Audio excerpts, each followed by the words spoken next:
So I just watched the first episode of Bogus Skill Fruitmaster, which has probably one of the worst full-length names I've seen in a hot minute. Just I get it, the titles they're fully descriptive, it helps sell light novels and shit. It's a proven fact, but Jesus. Actually a pretty enjoyable first episode, I'm not gonna lie. I had a fun time, more fun than I was expecting, but there's a fumble in this first episode that's gonna have you scratching your head. So, the whole idea of this world is essentially there's basically One Piece level fruits that you eat and you gain skills. Seemingly, it's not like based on the fruit itself. The fruit just unlocks the skill probably inside you because they all kind of look the same. But either way, you eat a fruit, you gain a skill. You can only eat one fruit. You try to eat more, you get poison and you die, right? So you're all probably expecting, if you've seen any handful of anime, that oh, the dude's clearly gonna have multiple skills, right? Like he's gonna at some point eat an extra fruit or something. He does that accidentally when this little girl that he lives with, Isla, who I don't know, he's like the babysitter guardian of, I don't know. It's a pretty cute dynamic though, pretty innocent, so that's nice. They eat stew that she cooks with, and she unlocks her skill. He clearly unlocks a second skill, but why could he unlock a second skill?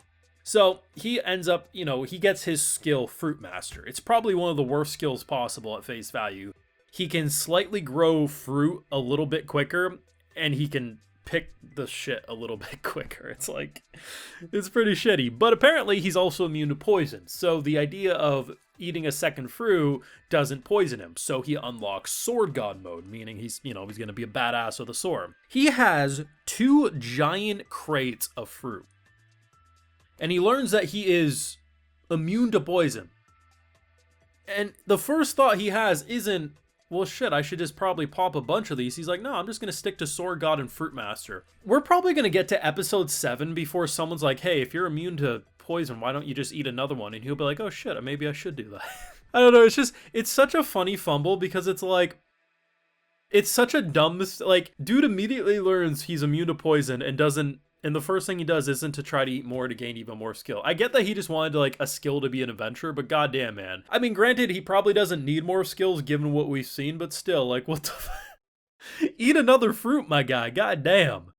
Anyway, I got full live reactions over on Patreon. If you want to see my full and good thought to any of these episodes, it's going to be over there exclusively. So, like I said, I really didn't walk in with super high expectations. I walked in just literally my reason for trying this was that kind of sounds like a fantasy One Piece. Honestly, I did think it was an isekai, but no, it's just like characters are all in this world and they eat kind of devil fruits and, they get skills. And honestly, I didn't walk in even expecting to finish the episode. I kind of just wanted to see what it would be like. And to my surprise, I think the big reason that it kept me is, Light as a character is decent.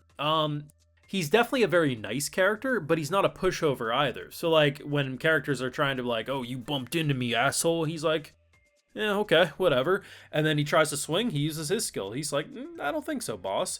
In general, like, he's not someone who's just going to be like a super timid, shy character. If anything, he has a backbone. He's just, yeah, he's a naturally nice guy. And his, little traveling companion, Isla, just her skill is something, it's an appraisal. So she can look at things, examine its stats. She's going to be like the tactical member of the party, I'm sure. And by the end of the first episode, they do drop something that's a little fun. I mean, I don't think anyone's expecting a big bombshell twist with this. It's going to be one of two things. Either mind manipulation, forgot her memories, which I think is highly unlikely, or two, which is what I think is happening, she has to have a public persona. So despite knowing each other, she has to be like, you're thinking of someone else.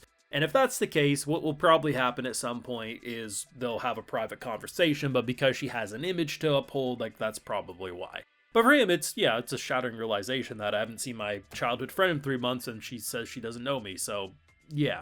I mean, this girl is literally willing to give up her sword state, which apparently, once a decade you might get this skill unlocked, to go do farming simulator with the boys. So yeah, like her saying, I don't know you is a pretty drastic change for just 3 months. But overall, like, it was a pretty fun episode. In all honesty, I thought the direction they were going, I thought it was kind of a bait and switch. Like, I got that the opening had swords in it, but I was like, oh, this is actually going to be secretly a farming simulator, isn't it? And I was like, you know what? Maybe this is going to be like an unexpected show, like a cheat skill in another world. I don't know. Like, I try to walk in with as open mind as possible. And while I wouldn't say the art direction is necessarily my favorite, I'm not saying it's bad. I think really the thing that slightly distracts me is the fact that I find the colors are a little too bright. The best way to put it is it almost to me feels like the sun is always behind character models, and it makes their colors a little more bright than I would personally like. But the thing I have to say is like the show's actually pretty well put together. I mean, we didn't really get a lot of like animation taste, but from what I saw, it was fine. But the thing about it is, despite having, I don't know, I've seen so many anime with this type of coloring style to its character models that it almost always looks butt-ass ugly, usually by like the third episode, and even the first couple of episodes is nothing to write home about. But I gotta be honest, it actually stayed really consistent, and I think given that it's not really a show that's trying to be the craziest Sakuga fest, I wouldn't be surprised if it keeps up this style for 12 episodes. On the same token, I mean, I wouldn't be surprised if it crashes out at some point if there's just too much action. That's also a possibility. But, you know, my biggest issue, narratively or character-wise, was that I was like, this guy's kind of dumb. He didn't like, I get even if you're excited about your sword skill, like, why wouldn't you pop a couple more of those? Like, maybe you could make the, like, you could probably play devil's advocate to say, well, maybe he's just concerned, you know, he got lucky the first time. Does he really want to gamble with it? I mean, sure, I guess technically a child's the one telling him that, but the child clearly has a skill. Like, sure, maybe she's misreading it. You want to just be sure before you eat more. But if by the end of the first season, not at least one character says, why don't you try eating another one if you're immune to poison, I'll be incredibly disappointed because, I mean, bro, you probably should have attempted to eat a second one as soon as you realize you got the Fruitmaster skill after your friend before you got, like, Sword Goddess level. Like, there ain't no recovering from that disrespect. And to be honest, I think it's just, like, the fact that his first skill is actually, like, that shitty, he can't even use it on vegetables, so he's forced to only grow fruit.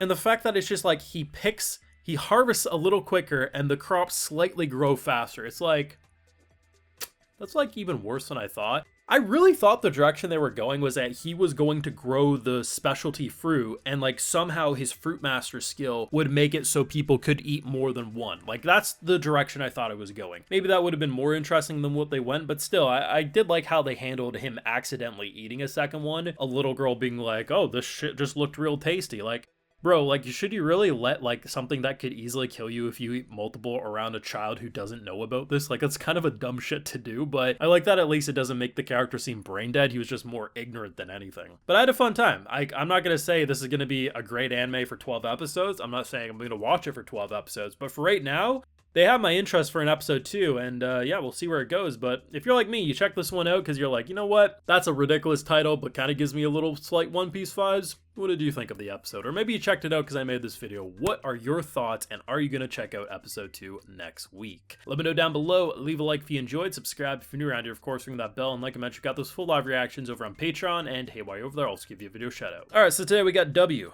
Rogue Knight, Pranay Sumshwar, Darian Smith, Rodford Mullins, Diedrich Savan, Davlin, and we also have Harry Truscott. So I appreciate the support, everyone. Please take care. You'll have a good one.